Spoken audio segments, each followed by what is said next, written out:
Hey guys! Welcome to another vlog. For today's video, nandito kami sa Olympic Tree Farm, right? And today is March 22 and anong oras na? You want me to tell you where we're going now? It's 9:59. I don't know. Go. Tell them. We're gonna go to a bridge, a historical bridge. It's called the High Steel Bridge. And Okay. it's really high above a gorge. What's a gorge? You remember when we went on the trip to Oregon and there was those deep river cut gorges? Like a cliff. Oh yeah, deep cliff. Okay, I'm now excited because etong lugar na to guys, it's kind of creepy. Para siyang parang horror, pwede ka nang gumawa ng horror film dito. Along the way, merong mga tawag there dito, goes a vampire. abandoned house. Merong mga abandoned houses and here's the bridge. now we're here. Okay. Wait lang guys, nandito na daw tayo. Ito na yung, is this the exciting part? Oh yeah, I have to park. Okay. Can you tell guys? Let me know because I can't see. Oh shit! It's really like down there. There's a river. Oh my god! This is scary. You like it? Yeah. But I can't really tell. Well, I'm gonna take the drone out. Okay, let's go. Guys, i-drone natin to para makita natin ng maayos tong cliff na to. Pero ang taas niya, base dito. Oh my god. Okay guys, I'll show you more later. Medyo nakakatakot lang dito. Park lang muna kami. Oh my god guys, napakalalim niya. Look, nandito ako and look, gano'n siya kalalim. Merong isang waterfalls doon, napakataas. Alam niyo guys, yung napansin ko dito sa bridge na to, ang daming nakalagay na phone number and yung sinasabi dito, call if you want help. Call if you need to talk. Something like that. Hindi ko alam kung meron bang nagtatalon dito, nagpapakamatay or what. Basahin nga natin to sa Reddit. Baka merong mga chismis dito na mga may nagpapakategi dito. I'm just curious guys kasi eto sa bridge, alam niyo yung mga side rail na yan, ang daming nakalagay na phone number. Tignan niyo tong kotse na to guys. Parang sinaunang panahon na kotse. Like a 1940s pickup truck. Yeah. All Look at it. done out. Wow. Okay guys, we're now going to another area ng lugar na to and look at the view guys. Ang ganda, di ba? Are there vampires here? Maybe. We're in the Olympic Forest where they were on Twilight. Yeah. So ayan guys, pakita ko na lang sa inyo yung next nating destination. Yoo-hoo! Look at the view guys, ang ganda. Wow. Ito yung tinatawag nilang tree farm na area guys. So parang after nila mag-farming, yung putulin yung mga halaman or yung mga puno, tinatamnan nila kaagad. Kaya ganyan yung itsura ng mga puno guys. Medyo mababa pa yung mga yan. So mga bago lang silang tree. And then after lumaki, ilalag nila. What do you call that in Tagalog? Logging. In a harvest English yun eh. I don't know the Tagalog of aanihin yung mga puno and then yeah, tapos tatamnan na naman ulit. This is thousands of acres of land like this. Yeah. Ang ganda, di ba guys? Okay guys, eto naman yung mga farm dito sa Amerika. Ganito yung itsura ng farm area or tinatawag nilang probinsya guys. Ganyan yung itsura dito guys. And some of the houses here are abandoned. I don't know why but inabandon na sila guys. So on this side naman na yan, tree farm and then merong lake dito on this side. I don't know if this is lake or just what. It's just flooded. Oh, That's okay. That's a flooded field. But look Oh. at all the geese. Yeah.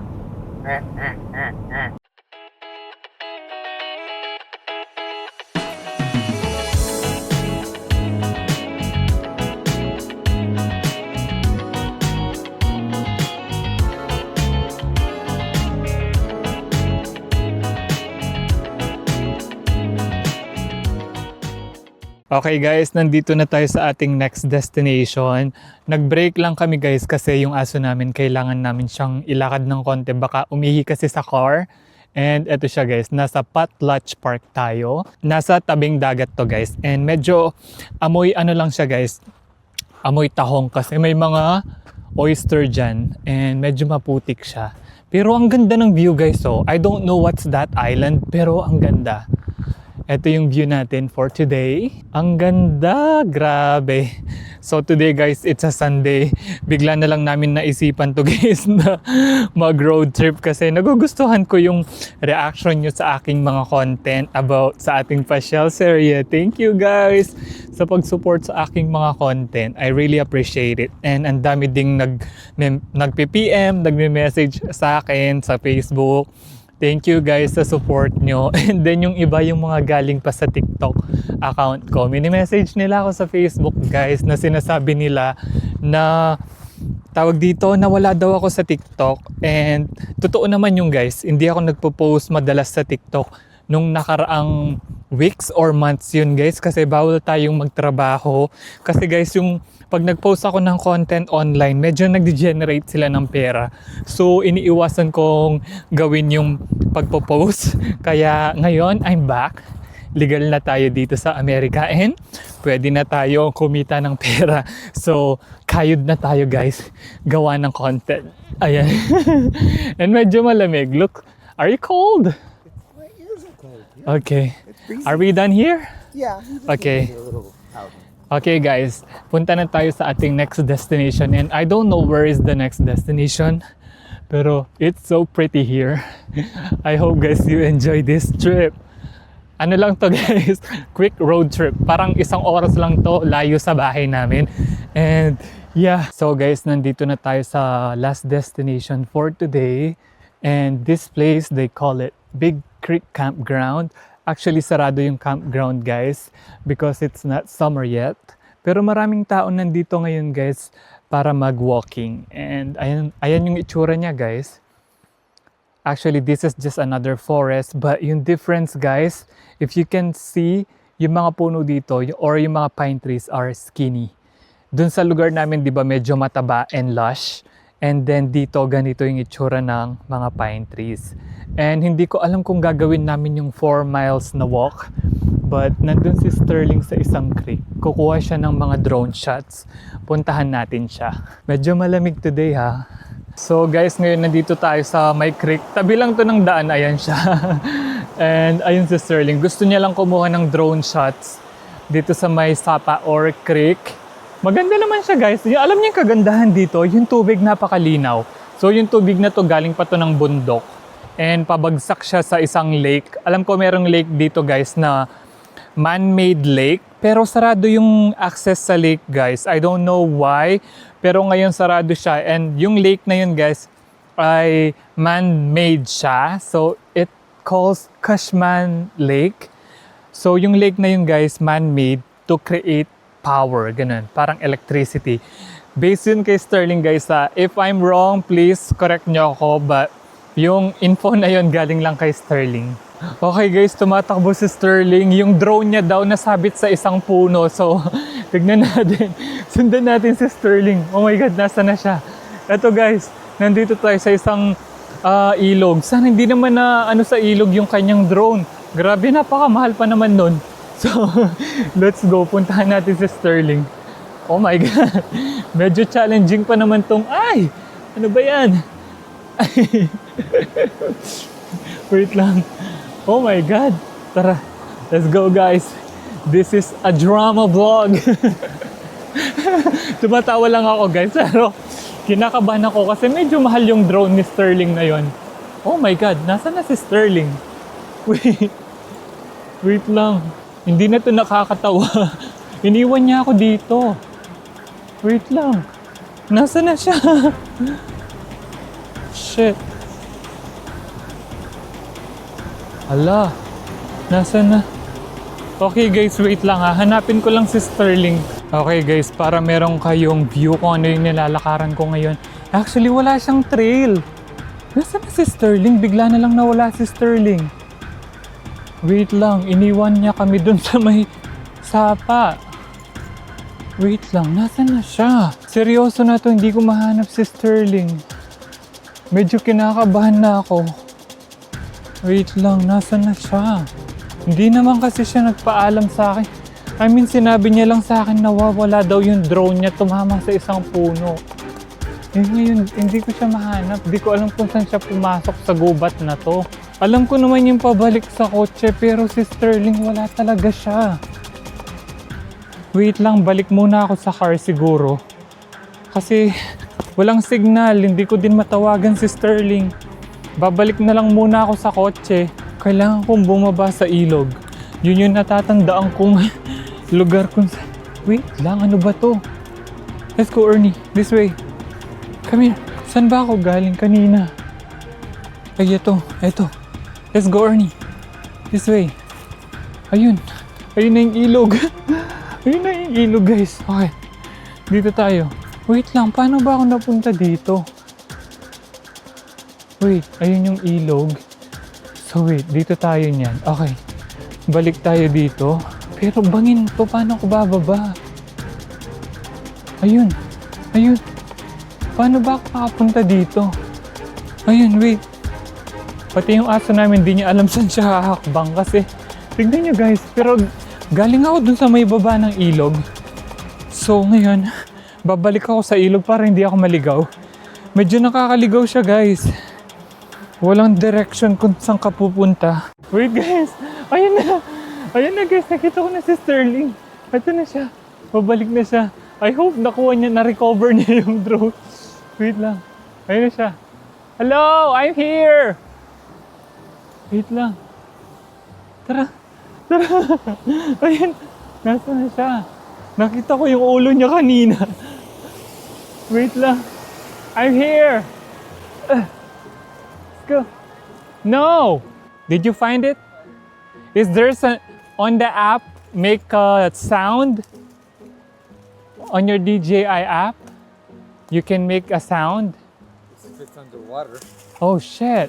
Well, we can check the app. Maybe there's a sound you can make and we can find it. Okay guys, we're now walking to the park. Pero hahanapin pa rin namin yung drone.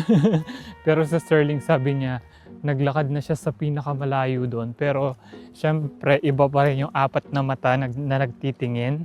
So, babalik kami dun sa may ilog. Kasi sabi niya baka nahulog sa may tubig. Yung problema dun guys, walang floaties yung drone. So, baka lumubog. But hopefully mahanap pa yon. Yung problema din guys, kulay gray. Gray yung drone. Mahirap siyang hanapin dun sa may ilog kasi yung mga bato is gray. So yeah, Iberia, and hanapin natin siya. Even up here in the forest, I wouldn't find it. Yeah, but it's more challenging in the water. Ang ganda pa naman guys. So, pero meron tayong goal ngayon yun. Ayun, may Big Creek Campground Trail. Maybe on this trail, going to the river. Yung ano pa guys, yung problema pa, walang na-save na video sa app. So hindi mo talaga siya makikita kung saan siya bumagsak. So yun natatandaan lang daw ni Sterling, tumama siya sa isang sanga. So yung drone kasi na yun guys, yun yung latest. Yun yung maraming sensor. So hindi in-expect ni Sterling na hindi niya masisensor yung mga maliliit na branch. And then na yun, bumagsak daw siya.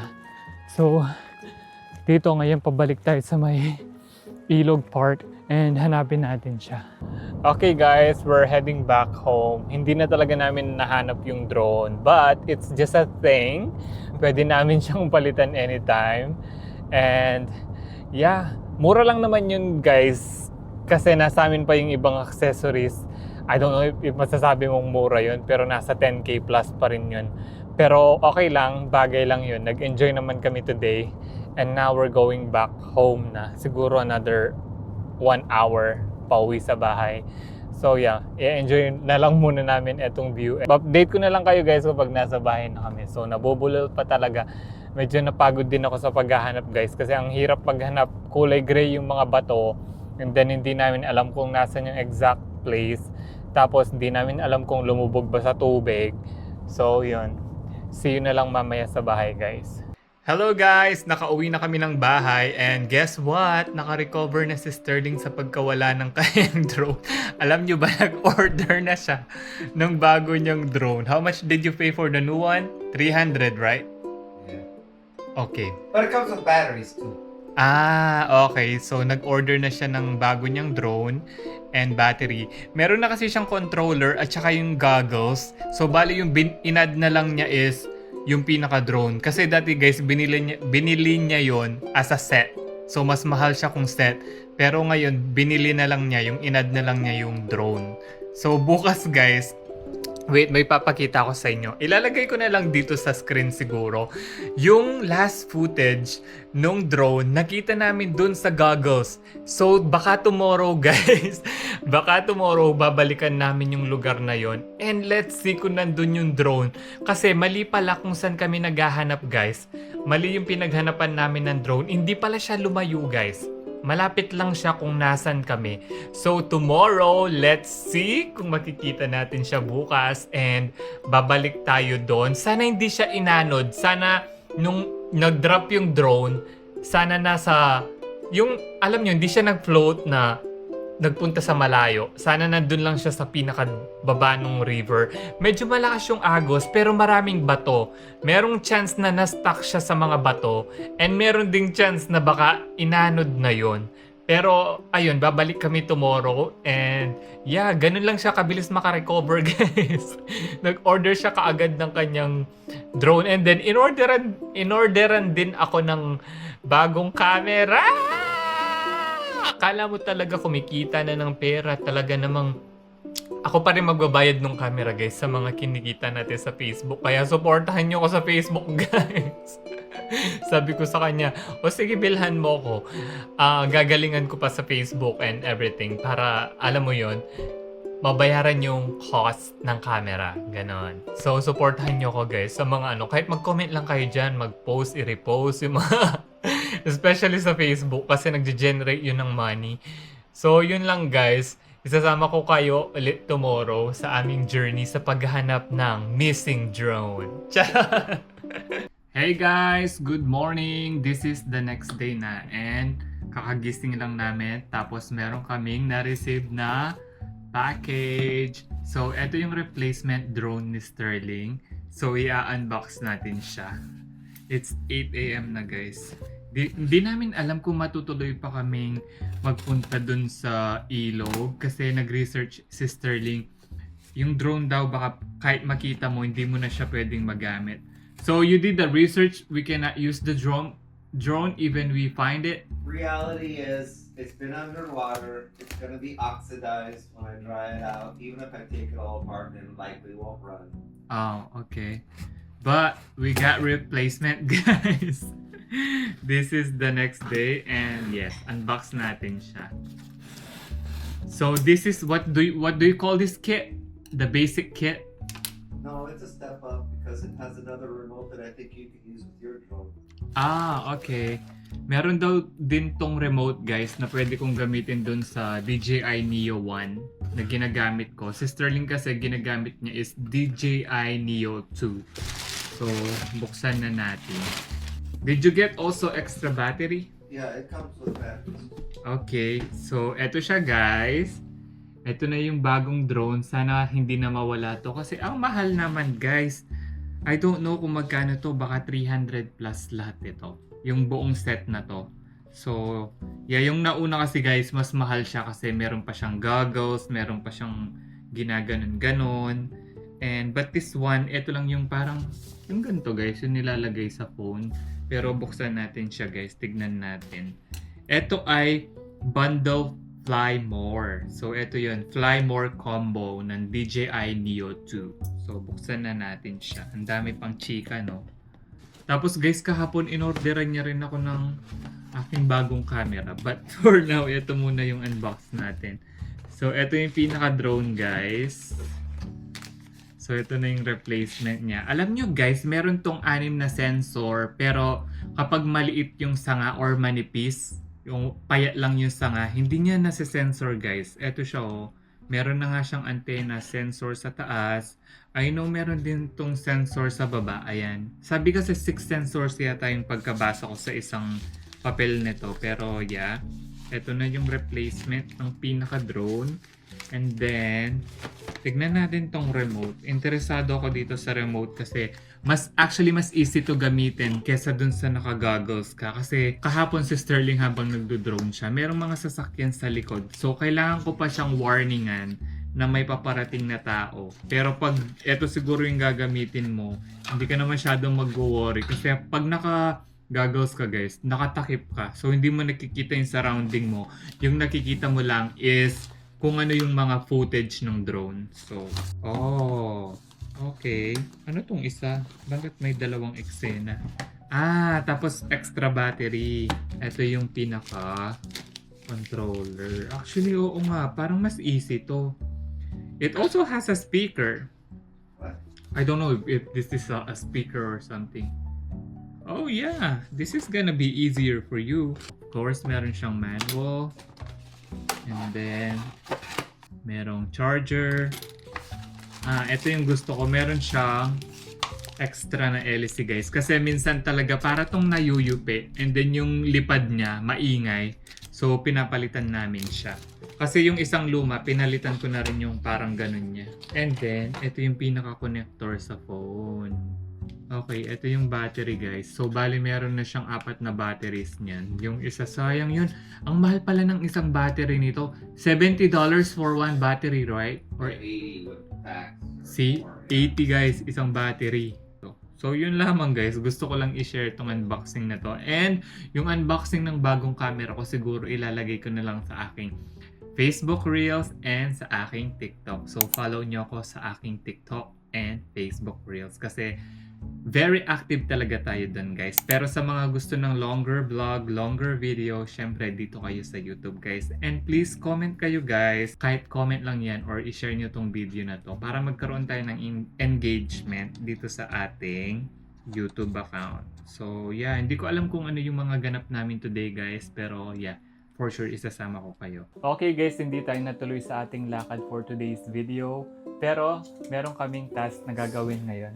Etong aming kitchen guys, kung napapansin nyo sa aking mga cooking video, wala siyang tiles. Anong tawag dito? Backsplash. And then etong aming mga granite ay itataas namin siya. And then kung napapansin nyo rin guys, kapag nagluluto ako, walang door yung aming kitchen cabinet. So, yun yung aming goal for today. I-improve itong kitchen para naman giving na siya sa ating vlog, sa pagkucooking. And yeah, marami pang kailangan gawin dito sa bahay guys. Simula dumating ako dito sa Amerika, ang dami ko nang natutunan dito, pati pagpipintura, ganon. And this time, today, matututo tayo maglagay ng tile. Okay guys, makikigulo lang tayo dito. Magsa-start na si Sterling gumawa ng kitchen namin. Mag-install siya ng mga tiles guys. So, pakita ko sa inyo yung tiles na gagamitin guys. So, etong tiles na to guys, glass siya. Hindi siya yung typical tiles na ginagamit natin. Kulay gray siya guys. Same lang to ng tiles dito sa kabilang dingding. But eto siya closer look. Salamin siya guys. Mas madali itong linisin. Yun yung na-observe ko guys. Then dito sa Amerika guys, kala ko maghahalo pa siya ng parang semento. So meron na siya dyang ready mix na pangdikit sa tiles. Tabi muna tayo guys. Wala naman tayo tutulong dito. Okay guys, ito na yung ginagawa ko ngayon. Para ako nagpapalaman ng tinapay. Ito daw yung task ko ngayon, sabi ni Sterling. Kasi wala talaga akong ma-contribute dito guys, kundi ganito lang. Wala akong alam sa ganito. So yan. Easy lang naman to, para ka lang nagpapalaman ng tinapay. Kailangan mo lang i-fill yung mga gaps na walang... Parang ito yung pinakapandikit niya. So kala ko kanina guys, maghahalo siya ng parang semento. Di ba sa Pilipinas, ganun yung ginagawa natin. Parang may hinahalo na parang semento. But dito daw, ganito lang. Yan. Naka-ready na yung pandikit guys.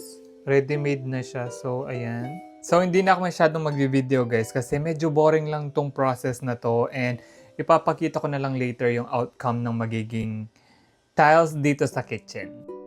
Okay guys, mag-aalas 5 na. Nag-start kami ng umaga. And ngayon lang kami natapos. And Hindi pa namin siya natapos lahat guys, pero tapos na yung pinaka back wall ng aming kitchen. And then eto na lang yung gagawin next time.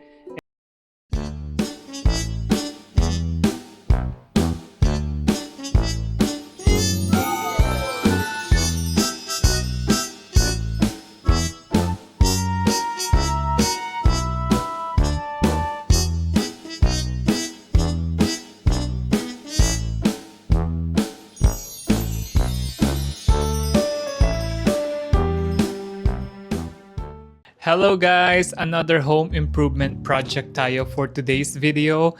And yung ating task for today ay magpintura ng aming dining areas. So ayan guys, na-clear ko na tong lugar ng aming dining area. And mas makikita nyo na yung pintura guys. Dark gray siya and I want it to be mas maliwanag, mas light color. Kasi tignan nyo guys, maaraw ngayon pero walang sunlight dito sa aming sliding door. Kasi nga, binubungan na namin tong side na to. Then, nawala talaga yung source of light dito. Kaya yung room na to, parang ang lungkot, ang sad, and sobrang dilim. So, ngayon guys, yung aking goal is gawing alive etong area na to. Kasi dito kami lagi kumakain and dito kami nag-entertain ng mga bisita. And gusto ko maging siyang, yung may pop siya, yung may sigla yung room, yung ganun ba? Yung meron siyang konting kabaklaan. Kasi medyo parang sad and you know what I'm saying. So, start na tayo guys and na-clear na naman natin siya and ready, get set, go!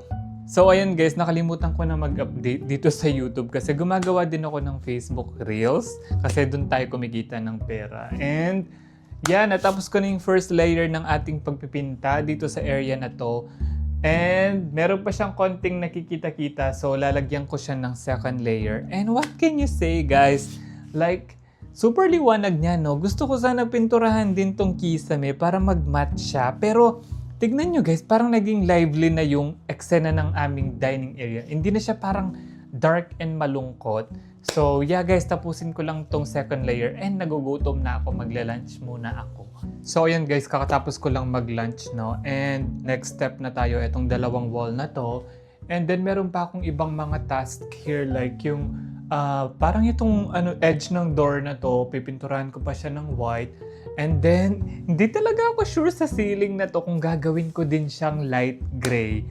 What do you think guys? Comment nga kayo dyan kasi uunahin ko na muna tong baba and then para makapag-isip-isip ako and bigyan nyo ako ng tawag dito, kung okay ba na gawin ko siya na same color na white or I don't know. Pero nagagandahan na ako dito sa light gray, mas naging maaliwalas na tong aming dining area.